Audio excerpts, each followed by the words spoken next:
Baker Botts, LLP provides podcasts for educational purposes only. They are not legal advice and are not intended to establish an attorney-client relationship. This communication may constitute attorney advertising.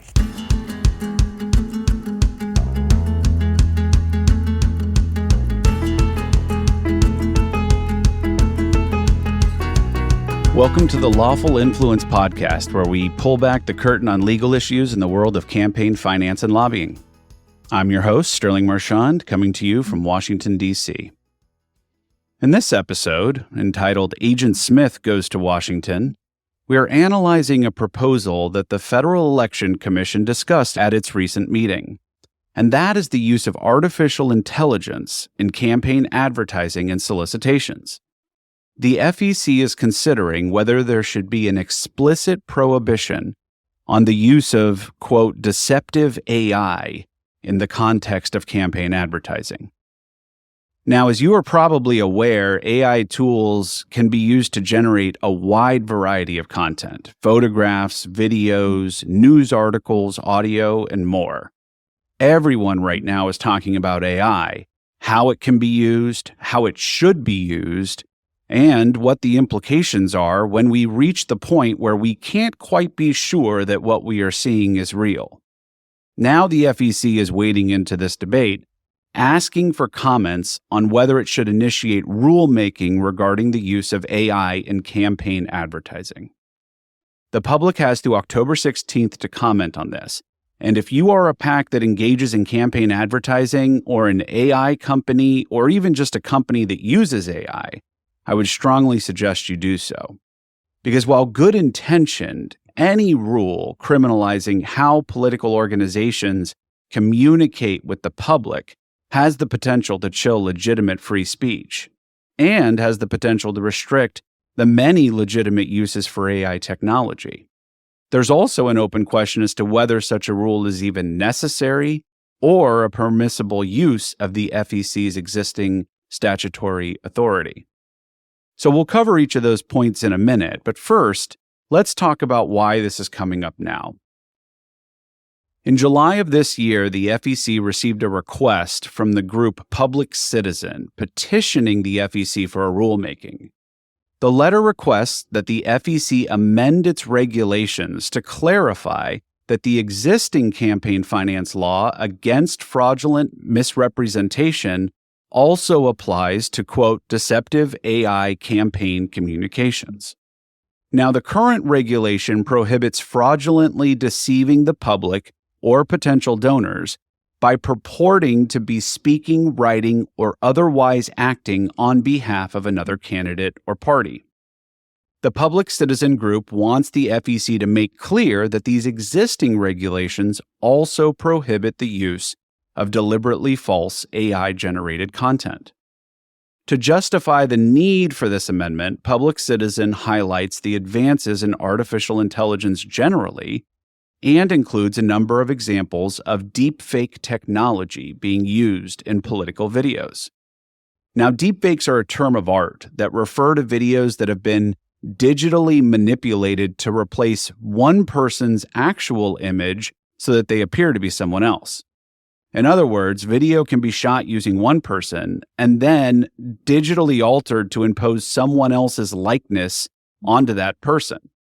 Using deepfake technology can create the appearance that a person is doing or saying things that they never actually did or said. Some, including Public Citizen, have raised the specter of AI technology being used by bad actors to generate fake news reports, doctored images, or deepfake videos, and then using them to gain an advantage on a political opponent.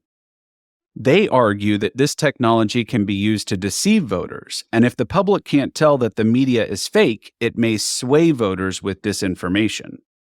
That risk is increasing, they argue, as the rapid advancements in AI technology make it increasingly hard to detect. And that's what this letter from Public Citizen appears to be getting at. So enter the FEC into the fray. On August 10th at the FEC's meeting, the Commission voted unanimously to move forward with a rulemaking targeting deceptive AI-generated campaign ads. Now, just to be clear, this is just the first step. There are no proposed rules or amendments being published. The FEC is at this point just asking for comments as to whether it can or should move forward with proposing new rules. And I don't want to overstate the importance of this because the FEC will typically take this first step without necessarily moving further in the process. But this is the second time this year that the FEC has considered the issue.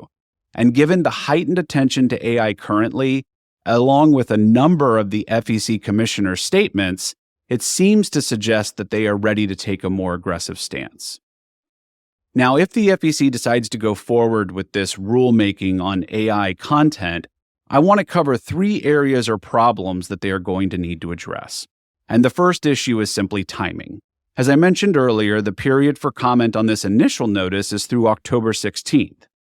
Then the commission would need to consider whether to take up any rule, and if so, it would need to draft what the rule is going to be along with a justification. Those specific amendments would then be subject to another notice of rulemaking, additional public comments, and then a final notice of rulemaking. So at best, any new rule on this is going to run right smack dab into the 2024 primaries and active campaigning early next year. If the FEC does go forward with this, and that's a big if, I'd put this at about 50% that they actually do, at a minimum, they need to delay the effective date until after the 2024 election to give everyone time to adapt to and understand these new rules. The second problem is the overarching question of whether the FEC has the statutory authority to do this.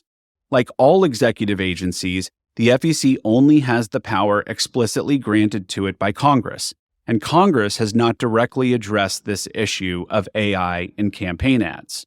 So if the FEC is going to prohibit the use of AI, it must be based on current authority. Some of the FEC commissioners point to the existing regulations that prohibit fraudulent misrepresentations by campaigns or anyone soliciting the public. Remember, this is the language that is being considered to be amended to clarify that it includes AI-generated content. The exact language of this regulation at 11 CFR section 110.16 states, quote, "No person shall fraudulently misrepresent the person as speaking, writing, or otherwise acting for or on behalf of any candidate or political party for the purpose of soliciting contributions or donations." And there is a similar prohibition that just applies to candidates and their committees that prohibits such activity if it is not for soliciting donations, provided it is damaging to another candidate or political party. This regulation is based on legislation passed in 1976 and most recently amended in 2002. Suffice to say, it says nothing about artificial intelligence. The argument, though, is basically that this language prohibiting fraudulent misrepresentations should cover anyone pretending to be someone else, whether that's through deepfake video technology or AI-generated audio. And I guess on its face, this argument makes sense. But if that's true, then it's not clear why this amendment would be needed at all. If someone pretending to be someone else falls under fraudulent misrepresentation in the current statute, then regardless of what form it takes, it should be prohibited. In other words, there would be no reason to call out AI-generated content specifically. But to be honest, that interpretation seems like an overreading of this statute and regulation, which by using the words "on behalf of" is targeting misrepresenting one's authority to act on behalf of someone else. And the legislative history of what Congress intended in passing the original statute supports that limitation. In other words, if I issue a solicitation and say I'm doing so on behalf of a particular candidate, that is a misrepresentation of my authority and is prohibited. But that's not what deepfake or other AI technology does, nor is it what Public Citizen is really targeting. They are arguing that deepfakes purport to be one thing, when in fact, it is not. In essence, they want to target lying in campaign ads. And while even my 5-year-old knows that lying is wrong, like it or not, As some of the other FEC commissioners have pointed out, there simply is no law that the FEC enforces that prohibits lying about an opponent in a campaign ad. I'm going to take a minute and let that sink in. There is no law that prohibits lying in a campaign ad. Now, there are other laws that target deliberately deceptive statements, as we'll talk about in a minute. But the truth is that without that statutory authority, the FEC cannot act to prohibit simple lying in campaign advertisements.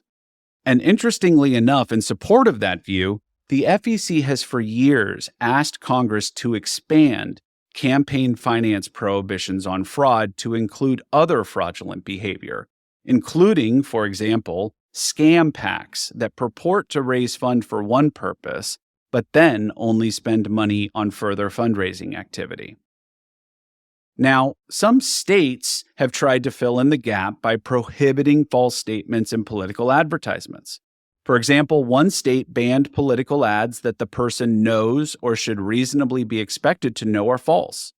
Again, this is a laudable goal, but courts have struck these provisions down as being too broad and in defiance of the First Amendment. Simply put, the law recognizes political speech in particular as specially protected free speech. And this leads us to the third problem that the FEC needs to consider, and that is the potential for any proposed rule to overreach and to cause a chilling effect on otherwise free speech. That must be balanced against the risk that the FEC would be trying to guard against. Now, on the one hand, the public citizen letter seems to be targeted to very specific risks because it calls out deliberately false AI-created advertisements and cites deepfakes in particular. And I guess the theory is that an unassuming public would not be able to tell the difference between a real video and a deepfake and would therefore be tricked without knowing it. So if that is a real risk that the FEC is trying to guard against, how can that be addressed? Certainly one way would be to criminalize that, and that's what they are proposing here. Violations of the statute on fraudulent misrepresentation carry both civil and criminal penalties. But that's the most extreme solution. Short of that would be a requirement that campaign ads disclose when they are using AI-generated content. In fact, the Federal Trade Commission issued guidance earlier this year warning commercial sellers against fooling buyers with AI-generated content without disclosure. But the FEC already has disclosure requirements. Any campaign ad must include disclaimers revealing who paid for the advertisement and who authorized or didn't authorize the ad. Those disclaimers are usually both visual and audio, and you can picture it and hear it, right? Paid for by the party planning committee, not authorized by any candidate or candidates committee. The whole point of those disclaimers is so that you know who is behind the advertisement. Whatever is being said or displayed is being paid for or funded by a PAC or a committee with an agenda. And we, as the discerning public, are expected to be critical thinkers and know that an opponent of a certain candidate is going to present issues a certain way. So with all that, the question the FEC should be considering before doing anything else: what is the real risk here in the context of campaign ads? And is prohibiting AI-generated content the best way to address that risk? Look, I get public citizens' point that AI is advancing to the stage where the public cannot immediately discern whether something is real or a deepfake. But we're not in the Matrix, at least not as far as I can tell. And before we all start taking the red pill, let's recognize that there is much more to AI than just deepfake technology.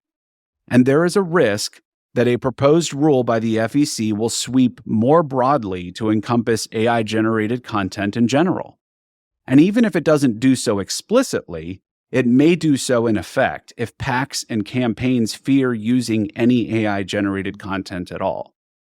So if the FEC goes forward, it should include specific language making clear that the mere use of AI-generated content is not presumptively deceptive.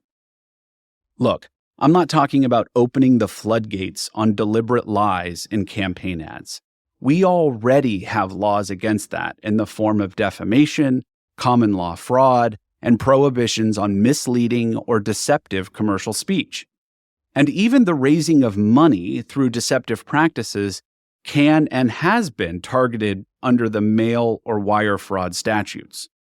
Each of these are areas of law with decades of history and analysis balancing the protections of the First Amendment for free speech, parody, and satire against bad actors. And they are enforced by agencies and the courts with experience for doing just that. I'm not sure that the FEC is equipped to do that, and I'm not sure we want the FEC doing that. So again, to wrap up, the public has until October 16th to weigh in with the FEC as to whether they should institute a formal rulemaking process on the use of AI in campaign ads. I've outlined some of the overarching issues that the FEC needs to address, including timing, authority, and scope, but there would be a number of granular problems as well in terms of implementation and enforcement that need to be addressed. If the FEC does go forward, we'll cover it here in more detail. And in the meantime, feel free to reach out if you have any questions. As one final note, as fast as these AI tools are being developed, the law and society are rushing to catch up. And there's been a lot of news recently about Congress holding hearings on AI. But in the meantime, we're left figuring out how AI fits into the current commercial and legal landscape. And if you have questions about that, we have a team here at Baker Botts that can help you sort that out. Until next time, I'm Sterling Marchand, and I approve this message. Thank you for listening to this Baker Botts podcast. Baker Botts has the experience, knowledge, and people to solve our clients' most significant legal issues. For more information on Baker Botts practices, please visit us at bakerbotts.com. This presentation is provided by Baker Botts LLP for educational and informational purposes only. It is not legal advice and is not intended to establish an attorney-client relationship. Under the rules of certain jurisdictions, this communication may constitute attorney advertising.